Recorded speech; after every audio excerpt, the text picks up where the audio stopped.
जर तुम्ही नाशिक मध्ये राहत असाल आणि फक्त टू व्हीलर चालक असाल तर व्हिडिओ तुमच्यासाठी। तर नाशिककरांना व्हिडिओ बनवण्याचा मुद्दा असा की 31 ऑक्टोबर 2026 ला जो येता कुंभमेळा आहे, जो 24 जुलै 2027 पर्यंत चालणार आहे, त्या कुंभमेळ्यामुळे आपल्या सिटीमध्ये खूप सारे कंस्ट्रक्शन काम चालू झालेले, रोड डेव्हलप काम चालू झालेले, ज्यामुळे तुम्ही बघताच आहे की ऍक्सिडेंटचं प्रमाण खूप जास्त वाढलेले। तर या वाढत्या ऍक्सिडेंटचं प्रमाण आपण कमी करू शकतो का? तर हो नाशिककर, आपणच कमी करू शकतो।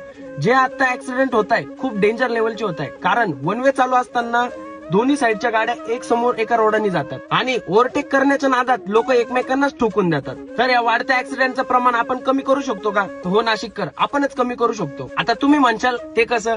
तर मित्रांनो, आपण हेल्मेट वापरायला पाहिजे। मला माहिती नाशिककर कधी हेल्मेट वापरत नाही, पण मित्रांनो वेळ अशी आहे की आता हेल्मेट वापरणं खूप गरजेचं आहे। आणि दुसरी गोष्ट अशी की मी ते स्वतः सांगू इच्छुक आहे, जर तुम्हाला टू व्हीलरचा वापर नसेल तर टू व्हीलरचा वापरच टाळा। जेवढा टू व्हीलरचा वापर टाळता येईल तेवढा टाळून द्या। आणि तिसरी गोष्ट अशी की जर वन वे चालू असेल तर तुम्ही कधीच रायडिंग करू नका, जेणेकरून ऍक्सिडेंट होणारच नाही। फक्त या 3 गोष्टी फॉलो करा, बघा ऍक्सिडेंटचं प्रमाण खूप कमी होईल। आणि जर माहिती आवडली असेल तर फॉलो करून घ्या। धन्यवाद।